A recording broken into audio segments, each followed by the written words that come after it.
Salut à tous et bienvenue dans cette nouvelle vidéo. Je pense que c'est la vidéo, non, mis à part celle de la perte de ma grand-mère, mais ça va être une des vidéos les plus douloureuses, pas très cool de ma chaîne, hors équestre. Alors, pour faire un petit point, parce que je pense que beaucoup de personnes qui passeront sur cette vidéo ne me connaissent pas, n'ont pas l'habitude de regarder mes vidéos. Moi, il faut savoir que je m'appelle Cassandre, j'ai 31 ans à l'heure où je tourne la vidéo, je suis maman d'une petite fille de 3 ans et je suis connue sur les réseaux pour du contenu équestre. Mais je suis passionnée également par un sujet, à savoir celui de la maternité. Et il y a donc un peu plus de 3 ans et demi maintenant, 4 ans, j'ai décidé de faire quelques vidéos pour vous raconter l'histoire de ma première grossesse, donc de ma fille Lana, mes symptômes, comment je tombe enceinte, l'annonce à mes proches, l'annonce au futur papa, mais également mon récit d'accouchement, etc.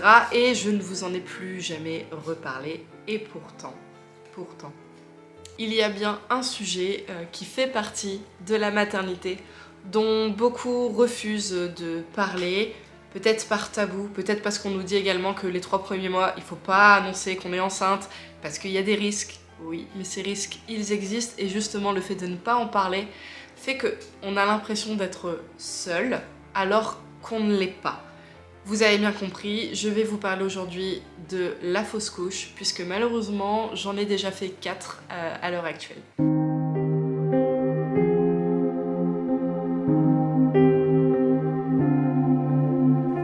Alors, si je vous fais cette vidéo aujourd'hui, c'est juste parce qu'en fait, je ressens le besoin de le faire. J'ai fait une fausse couche avant ma fille et j'en ai très brièvement parlé lors de mes vidéos de maternité, mais parce que je ressentais pas ce besoin en fait de vous en parler. Ça m'est arrivé, je l'ai très mal vécu, c'est vrai, mais voilà, j'ai bâclé en fait. Et pourquoi je vous en parle aujourd'hui? Parce qu'en fait, avec Jean, on essaye d'avoir un deuxième enfant. Malheureusement, ça n'arrive pas. Et j'avais commencé en fait à faire des vlogs de grossesse, d'essai bébé plutôt. Et j'ai très vite non, au fur et à mesure des mois en fait j'ai arrêté de me filmer tout simplement parce que ça me faisait mal. Bon, vous allez comprendre pourquoi et du coup j'aurai quelques vidéos aussi pour illustrer mes propos puisque j'ai gardé quelques vidéos de mes essais bébé 2. Mais voilà, première fausse couche, je n'ai pas eu envie d'en parler, mais là je veux le faire parce que j'ai besoin quelque part en fait de briser justement les tabous, de parler d'un sujet qui me concerne mais qui concerne énormément de personnes au final, et également besoin quelque part que ces bébés anges existent alors qu'on leur a pas laissé le temps d'exister, de me dire que oui j'ai été enceinte, que ça n'a pas tenu mais j'ai quand même été enceinte et qu'ils sont là et que je peux pas les oublier et que ça marque en fait, et peut-être aussi quelque part une façon de me protéger en ne cachant pas la vérité pour que, même si j'en reçois pas énormément, toutes ces réflexions de alors, à quand le deuxième cessent parce que elles font mal quelque part. Elles font mal. Ma première fausse couche, c'était en janvier 2018. Donc je suis tombée enceinte en décembre 2017. Et d'ailleurs, je suis tombée enceinte au premier cycle d'essai. À peine on avait décidé avec Jean de commencer les essais bébés, que je vais tomber enceinte tout de suite. Ça a été vraiment très rapide parce que, donc dans les deux sens du terme, très rapide pour être enceinte, très rapide aussi pour le perdre. Et je l'ai vraiment très mal vécu parce qu'à peine j'avais mon test de grossesse, j'avais fait ma prise de sang, j'avais un taux qui était très bas et je crois 2 jours après je perdais du sang. Donc urgence gynécologique, on me refait une prise de sang, on me dit que le taux augmente mais pas assez, donc que effectivement je vais perdre le bébé. À cette époque-là, j'étais accompagnée de ma maman aux urgences et ça a été dramatique. On était invités, il me semble, enfin c'est même sûr, on était invités chez la famille de la femme de mon frère et je me souviens avoir passé la soirée malheureusement allongée sur le canapé à pleurer chez des gens. Alors, c'est quelque chose qui ne se fait pas, mais j'étais tellement mal que déjà je ne voulais pas y aller et je me suis forcée à y aller et au final j'aurais peut-être pas dû y aller parce que c'était horrible.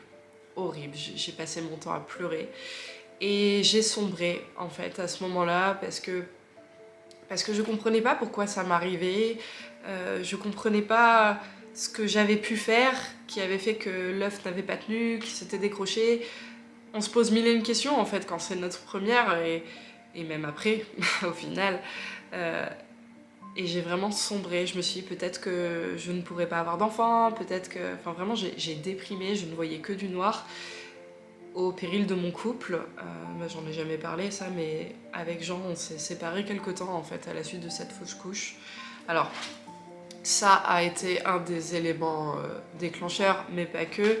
Je rentrerai pas forcément dans tous les détails parce que c'est notre vie privée et c'est des choses qu'on a réglées par la suite quand on s'est remis ensemble et maintenant tout va bien. Mais il est vrai que cette fausse couche m'ayant tellement fait sombrer qu'au final j'ai fait sombrer Jean avec moi et ça n'allait plus et j'ai mis du temps à m'en remettre jusqu'à ce que je retombe enceinte de Lana où j'avais peur, mais à la différence c'est que cette fois-ci mes prises de sang au niveau de mes taux de bêta-HCG étaient vraiment très hauts, n'avaient rien à voir avec la première.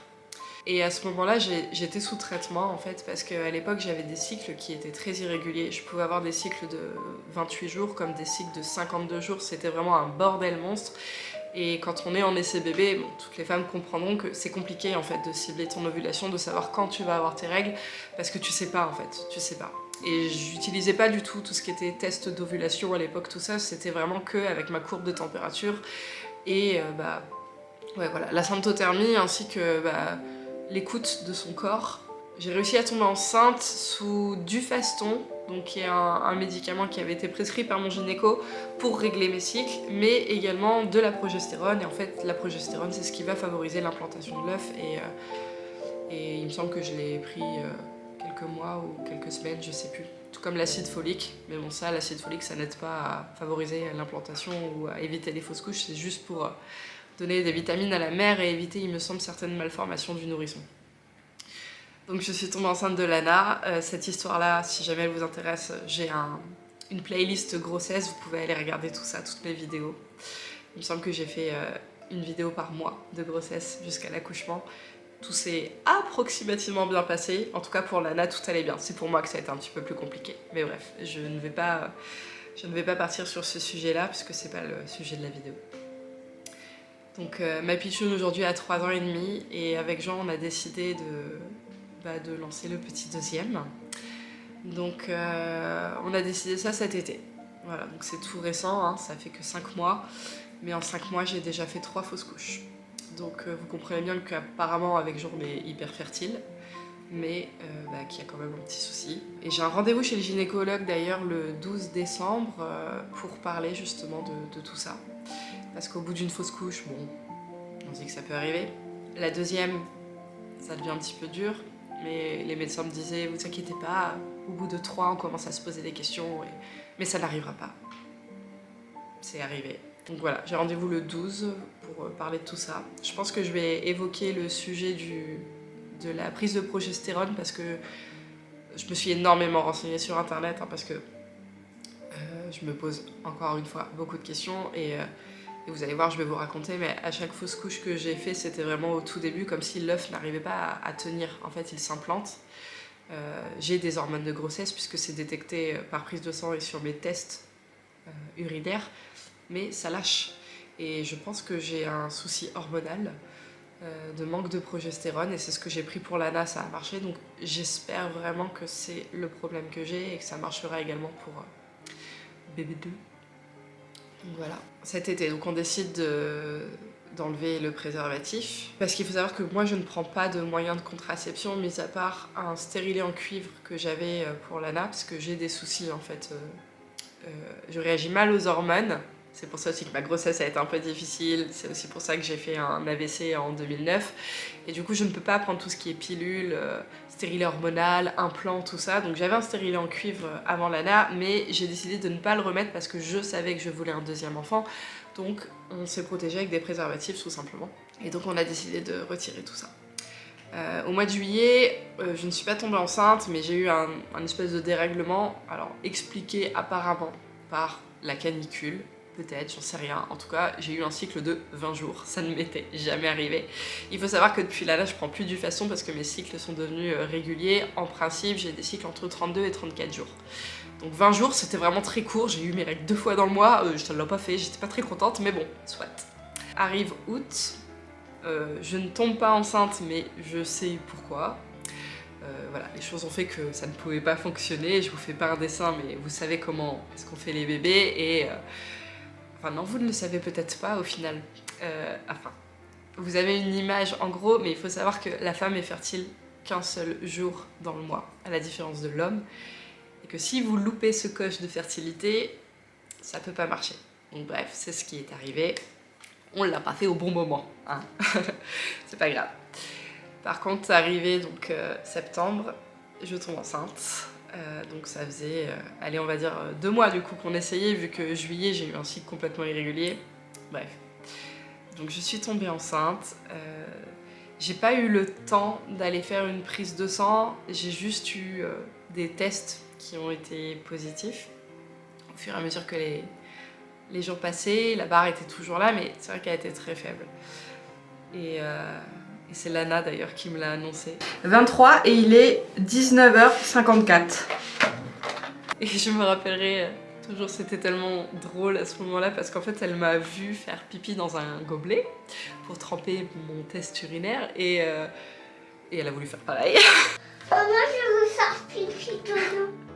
Lana m'a vu faire pipi dans le pot, du coup elle veut faire exactement. Oh, on le fait après, c'est pro. J'ai décidé que c'est toi qui vas m'annoncer s'il y a une barre ou pas sur l'autre test. Un peu de temps s'est écoulé depuis tout à l'heure. Bonjour, abonnez-vous. Nous avec Lana, on est en train de faire un puzzle de la Reine des Neiges. Et il est temps. Regarde bien, est-ce que tu vois une barre? Oui. Et est-ce que tu vois 2 barres? Oui. Non. Qu'est-ce qu'il y a? Qu'est-ce qu'il y a? Rien. Rien, ma chérie. Oui, il y a 2 barres. C'était tellement rigolo. Voilà, petite anecdote rigolote, histoire de mettre un petit peu de gaieté dans cette vidéo, hein, qui est pas toujours évidente à filmer. Et je me rappelle, du coup, Lana était au courant, je lui avais dit c'est un secret, on va l'annoncer à papa bientôt, on va aller acheter des petits trucs pour faire une annonce assez sympa, quoi. Et malheureusement, le lendemain matin, perte de sang, il a fallu que je l'annonce à Jean. C'était pas la manière dont je voulais le faire, mais je lui ai expliqué que j'étais enceinte, mais que je faisais très certainement une fausse couche et que du coup, je voulais qu'il prenne Lana en charge pour que je puisse aller aux urgences sans elle. Ma température est toujours à 36,8. Du coup, je vais refaire un test. Mais j'ai l'impression que je suis en train de faire une fausse couche. Je viens juste de faire celui-là. Et je vois déjà la barre qui est en train d'apparaître. Je suis à l'hôpital, là où j'ai accouché de Lana, il y a 3 ans. Bien entendu, il a fallu que j'annonce la nouvelle agence. C'est pas du tout comme ça que j'avais prévu de le faire, mais étant donné que je saigne, je préfère aller consulter. J'ai l'impression de revivre ce que j'ai vécu avant Lana. J'ai déjà fait une fausse couche très précoce. Franchement, je pense encore une fois que c'est ça. J'ai espoir que ce soit un décollement du placenta ou un hématome, voilà, tout simplement, mais je me fais pas trop de films. Je suis désolée, il vaut mieux que ça arrive à ce stade-là que plus tard, j'en ai bien conscience, mais c'est quand même pas quelque chose qui est facile à vivre. Donc c'est ce que j'ai fait. Prise de sang faite, taux extrêmement bas, ça puait, donc confirmation de fausse couche. Je devais retourner faire une deuxième prise de sang, mais j'ai pas voulu y aller. Un nouveau cycle du coup démarre, octobre, je retombe de nouveau enceinte. Salut tout le monde, nous sommes le jeudi 20 octobre, je suis officiellement aujourd'hui à 9 jours post-ovulation et je suis malade comme vous pouvez l'entendre, ça fait 7 jours que je me tape une crève, que j'ai pas été chez le médecin, j'aurais peut-être dû, enfin bref, c'est pas l'objet de la vidéo. Je ne suis pas fière de moi, je n'arrive pas, je suis trop impatiente, c'est pas possible. Je viens de faire un test de grossesse il est positif. Je ne sais pas si ces tests sont fiables, c'est la première fois que je teste des tests bandelettes. Et je suis même pas sûre que vous verrez la barre. Hier, donc DPO8, j'ai eu une chute de température et ce qui m'a vraiment mis la puce à l'oreille, c'est hier soir. J'ai eu une violente douleur côté gauche, donc le côté où j'ai ovulé. J'ai cru que mes règles allaient arriver d'ailleurs, mais je me dis c'est pas possible, 6 jours avant tes règles, c'est pas possible. Et j'ai eu très mal au sein toute la journée. Et hier, j'ai eu de la fièvre, voilà, hier soir au moment d'aller me coucher. Donc j'ai dit, tiens, c'est bizarre, c'est quand même des gros symptômes. D'autant plus que ce matin, à mon réveil, température toujours au même palier, plus aussi mal au sein, plus aucune douleur dans le ventre. Mais par contre, en préparant Lana, je me suis rendu compte que j'étais de mauvaise humeur, enfin impatiente en fait. J'ai pas été très cool avec elle, hein, c'est vrai. Elle voulait pas mettre ses chaussures, mais on allait être en retard pour aller à l'école. Et en fait, je me suis énervée. Et Jean m'a dit, mais tu te calmes et tout. Et je suis ah, mais non, j'en peux plus, elle va me mettre en retard. En plus, j'ai super chaud, il fait trop chaud. Et il m'a dit, mais va chez le médecin, là, ça va pas, t'es pas bien. On caille, il se caille dans la maison, t'es la seule à dire qu'il fait chaud. Et là, je suis encore en t-shirt. Et là, je me suis dit, c'est bizarre. C'est bizarre. Donc, je viens de faire un test. Même pas aux premières urines, en plus deuxième urine, parce que du coup je me suis réveillée à 6 h ce matin et j'ai fait pipi, et là j'ai testé à 9 h et en 2 minutes la barre est apparue. Par précaution, je vais faire un autre test précoce, mais cette fois-ci pas en bandelette, vraiment un test de chez Action. C'est dingue. Putain, je veux pas de faux positifs les gars, et je veux pas de fausses couches.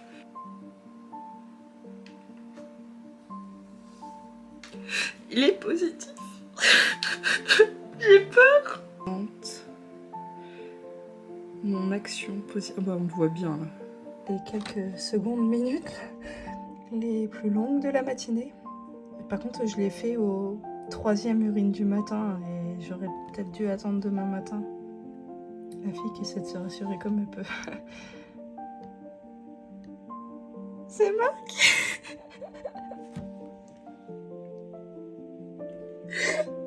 C'est écrit. C'est que d'émotion.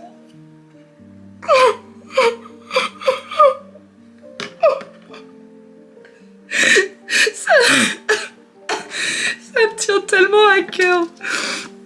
J'ai tellement peur. Putain. On m'avait dit que après une fausse couche, on était apparemment très fertile. Alors effectivement, moi en tout cas dans mon cas, ça a été le cas puisque je suis retombée enceinte tout de suite. Mais vous vous doutez bien que c'est pas parce que t'es plus fertile que ça fonctionne. Même si là j'y ai cru, parce que j'ai fait un test de grossesse vraiment très tôt, dès DPO9, donc 9 jours après l'ovulation, il était déjà positif. Même le Clear Blue était positif. Je me rappelle à ce moment-là d'ailleurs d'avoir été faire une prise de sang et elle était revenue négative, j'étais à 3 UI. Et le laborantin m'avait dit mais vous pouvez pas être vous pouvez pas vous fier en fait au test urinaire. Et je lui ai dit mais enfin qu'est-ce que vous racontez, nous en tant que consommateurs, en tant que femmes, on peut pas se faire des prises de sang nous-mêmes. On est obligé de se fier au test urinaire et c'est fiable. Enfin je veux dire c'est écrit noir sur blanc, je suis enceinte et j'avais fait 3 tests à DPO9 de marques différentes, les 3 étaient positifs, ma prise de sang était négative. Il m'a dit oui mais ça arrive d'abord dans le sang avant l'urine. Bah peut-être, mais là je vous avoue que je me pose une colle. Et du coup en fait il m'a refait une prise de sang. Ah oui, parce que j'ai oublié de préciser que en fait j'avais eu les résultats la veille, donc à 3 UI. Je m'y suis rendue le lendemain en lui expliquant je comprends pas, est-ce qu'il n'y a pas un problème et tout ça. Et il fait bah écoutez, je vais vous faire une prise de sang si ça peut vous rassurer, mais vous allez voir ça va être négatif. 12 UI. Donc voilà, j'étais passée de 3 à 12 en même pas 24 heures. Voilà, donc j'avais raison, je sais pas ce qui s'est passé, mais mince quoi, mes 3 tests étaient bien positifs, je comprenais pas. Bon bref, je refais une prise de sang donc 48 heures après, parce qu'il faut en fait contrôler le taux. En dessous de 25 UI, c'est considéré comme douteux, fallait refaire une prise de sang pour voir si le taux évoluait bien. Il est censé doubler toutes les 48 heures au début de votre grossesse. Donc j'en refais une, 27 UI, c'est bon, c'est confirmé, je suis bien enceinte, ça a bien doublé. Ok, on est parti, je suis plus sereine et tout. 8 jours après mon premier test de grossesse, saignement. Et je l'avais annoncé à Jean. J'avais attendu 5 jours. Hein. J'avais vraiment tenu le coup. 5 jours, je me suis dit, t'emballe pas, tu attends. Voilà. Donc j'avais commandé sur Amazon un beau t-shirt pour Lana avec marqué Grande Sœur pour 2023. C'était... Voilà, j'étais tellement contente. Et lui aussi. Enfin, on s'est dit, bon, bah c'est bon, cette fois-ci, c'est la bonne. 8 jours après mon premier test, j'ai perdu sang. Je pense que vous le voyez à ma tête, mais nouvel effondrement. C'est injuste. Je suis encore en train de le perdre. Pour la deuxième fois consécutive.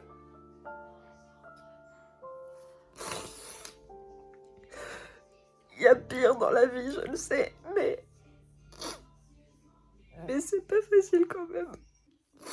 Parce que là, franchement, j'ai plus d'espoir. Je me dis, c'est pas possible. J'ai encore mes symptômes. Ce matin, j'en avais des nouveaux. J'ai les nausées qui commencent à arriver. J'avais espoir. Je me disais, c'est la bonne cette fois-ci, c'est la bonne.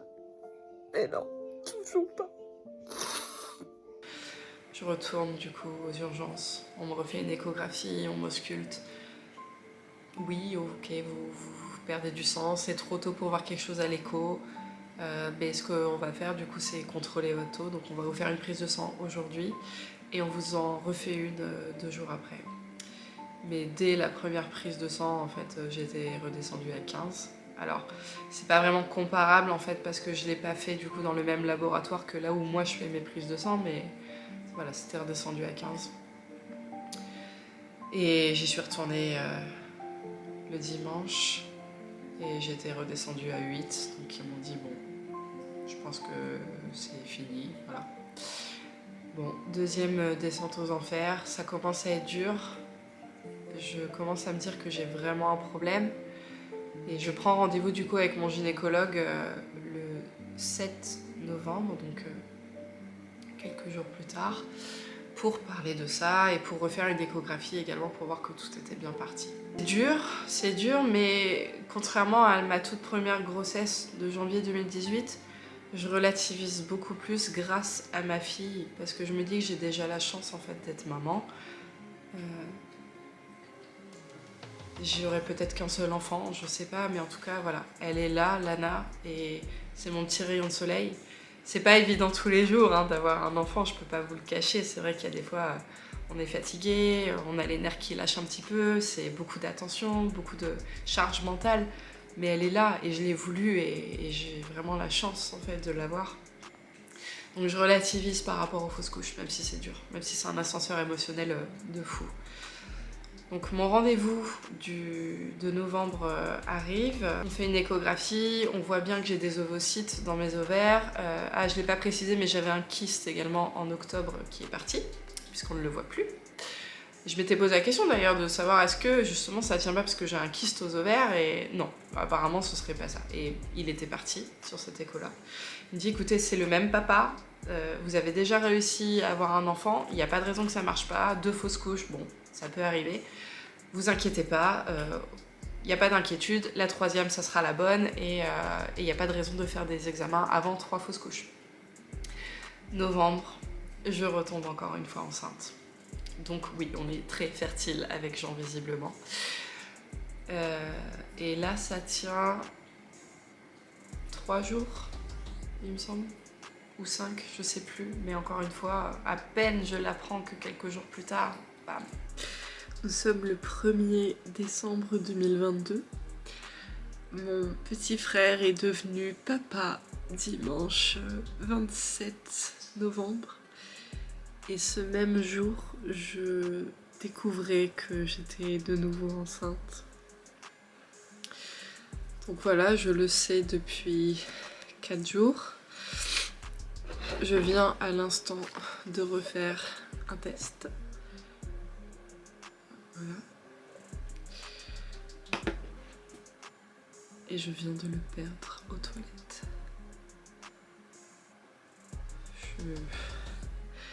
J'ai très mal au cœur. Je ne comprends pas cette hyper fertilité que j'ai depuis 3 mois. Parce qu'on peut dire que je suis hyper fertile vu que je tombe enceinte systématiquement. Mais je les perds, ils ne tiennent pas.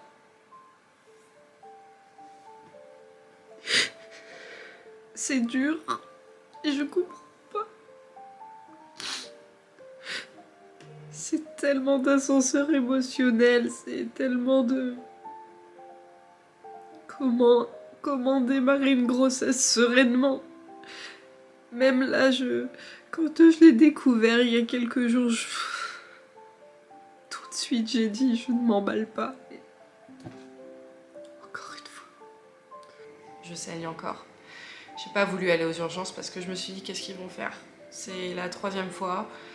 Ils vont encore me dire qu'ils peuvent rien faire, qu'ils voient rien à l'écho, que oui, effectivement, à l'auscultation, on voit du sang, mais que c'est trop tôt, donc on peut pas savoir. J'avais pas mal au ventre, à la différence des 2 autres fausses couches où là j'avais vraiment très mal au ventre. Cette fois-ci, j'avais pas mal au ventre. Et on m'avait dit que pour une grossesse extra-utérine, parce que c'est un risque aussi quand on a des petits taux, une grossesse extra-utérine provoque des violentes douleurs. Et là, c'était pas le cas, donc je me suis dit non, je vais pas aller aux urgences, je vais attendre, tant pis, je sais ce que c'est, je sais qu'il n'y a rien à faire. Je vais juste faire des tests de grossesse urinaire tous les jours pour voir mon taux. Même si c'est vrai que j'ai fait des prises de sang et même si c'est vrai que mes 2 prises de sang ont augmenté, mais je suis passée de 3 UI à 6 UI, puis 9 UI. Voilà. Je savais pertinemment que c'était mort et je n'ai pas refait de prise de sang depuis parce qu'il n'y a rien à faire. Finalement, je suis quand même allée aux urgences parce que en mon âme et conscience, je me suis dit bon, va consulter quand même parce qu'on nous dit que dès qu'on est enceinte, oui, j'étais enceinte. Je tique en fait parce que j'ai eu des mots de la part du corps médical qui m'ont vraiment attristée, qui m'ont dit mais vous ne pouvez pas considérer que vous êtes enceinte à ce stade-là. Mais en fait, tais-toi. Tais-toi. Il y a des femmes, à partir du moment où elles ont un test de grossesse positif, juste 2 barres sur un test, bah si, en fait, t'es enceinte et tu te projettes. Et tu peux pas dire ça à une femme, tu peux pas, en fait. C'est pas parce que les fausses couches, tu en vois tous les jours, que c'est pour toi quelque chose de bénin, que pour une femme, c'est surmontable, que c'est acceptable, que... Tu peux pas lui dire qu'elle est pas enceinte, en fait. C'est pas possible. Oui, elle est pas enceinte de 3 mois, mais elle est enceinte de quelques jours, peut-être. Mais putain, elle est enceinte. Elle l'est. C'est dur. C'est pas facile. Et voilà. Là, on est encore on est en décembre, donc un nouveau cycle a commencé. On ne lâche pas avec Jean, même si c'est compliqué. Est-ce que je vais retomber enceinte encore? Je sais pas. Je dois vous avouer que j'ai même peur maintenant. Je ne sais même plus en fait. J'ai peur. C'est un souhait qu'on a avec Jean. Hein. C'est quelque chose on va peut-être pas lâcher. Peut-être qu'on l'aura, peut-être qu'on l'aura pas. Peut-être qu'il va falloir être aidé médicalement. Toujours est-il que je vais voir mon rendez-vous du 12, on va en discuter avec mon gynéco, j'espère vraiment qu'il va me prescrire l'hormone que je demande, à savoir la progestérone, puisque je pense que c'est ça. Si jamais c'est pas ça, on fera d'autres tests. La secrétaire m'avait parlé des centres comme la FIV, la PMA, tout ça. Ça m'a vraiment fait mal. Je sais qu'il y a des femmes qui passent par là parce qu'elles n'ont pas le choix. Je comprends pas, on a eu l'ANA, il n'y a pas de raison, mais peut-être qu'on sera obligé de passer par là pour avoir un deuxième. Et c'est pas facile parce qu'en fait, ouais, je sais plus comment prendre les choses. Je sais plus comment réagir en fait. Quand je vois un test de grossesse maintenant, je n'arrive plus à me réjouir, j'ai peur. Je suis contente, mais j'ai peur. Et au final, je n'arrive plus à être sereine. Et je n'arrive plus non plus à l'annoncer de façon joyeuse à Jean, et même lui, je pense qu'il n'arrive plus à réagir de la même façon, parce qu'au final, c'est plus comme ça l'a été pour Lana, c'est plus comme ça l'a été pour ma première grossesse. On sait pas, on va dans l'inconnu, et ça nous a gâché toute cette magie. Il y a tellement pire dans la vie, j'en ai conscience, mais c'est une douleur que je peux pas nier. Et c'est quelque chose dont j'ai besoin de me libérer, dont j'ai besoin de parler, parce que c'est des sujets dits tabous, parce que tout le monde nous dit arrête d'y penser, c'est peut-être pour ça que ça marche pas, c'est faux. Je peux vous dire que c'est faux, j'ai pas arrêté d'y penser, je tombe enceinte. Pour Lala, j'ai pas arrêté d'y penser, je suis tombée enceinte et j'ai eu mon bébé. Et parce que les gens nous disent n'en parle pas avant les 3 mois, il y a trop de risques de fausse couche. Oui, d'accord, mais ça veut dire que pendant 3 mois, si tu fais une fausse couche, tu ne dois pas en parler, tu dois garder ça pour toi, tu dois souffrir en silence. Je refuse. Je refuse. Je ne veux plus me taire. Je ne veux plus cacher ma douleur, je ne veux plus cacher mon combat et je veux en parler parce que je ne suis pas la seule à avoir besoin d'en parler et d'être écoutée. Et s'il y a des femmes qui regardent, ou des hommes même, des couples, peu importe, qui ont besoin d'en parler, eh bien sachez que la barre des commentaires sous cette vidéo est là pour vous si vous souhaitez discuter entre vous ou avec moi. Moi je me ferai une joie de répondre à vos questions, de répondre à vos témoignages, d'en discuter parce que ça fait du bien en fait d'évacuer et de se dire qu'on n'est pas seul dans ce combat. Et voilà, j'ai rien d'autre à rajouter. On va continuer d'y croire. J'ai pas arrêté de dire sur ma chaîne depuis toutes ces années que la vie est un combat et qu'elle nous met des barrières. Mais c'est ce qui fait notre force plus tard et il faut aller chercher toujours cette lumière quelque part. Il faut s'y raccrocher pour ne pas sombrer et que le jour où la roue tourne et que tout nous sourit et qu'on repasse ce par quoi on est passé, on est fiers. Ne rien lâcher, ne pas s'avouer vaincu, continuer de croire à ses rêves, aussi compulsifs soient-ils. Et je me dis qu'un jour on l'aura ce bébé. Il faut y croire. Voilà.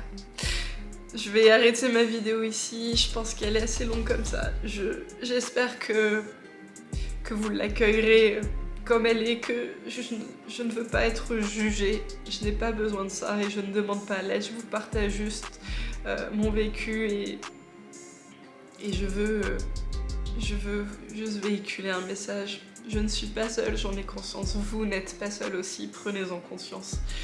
Voilà, je vous fais à tous de gros bisous en attendant la prochaine vidéo, prenez soin de vous.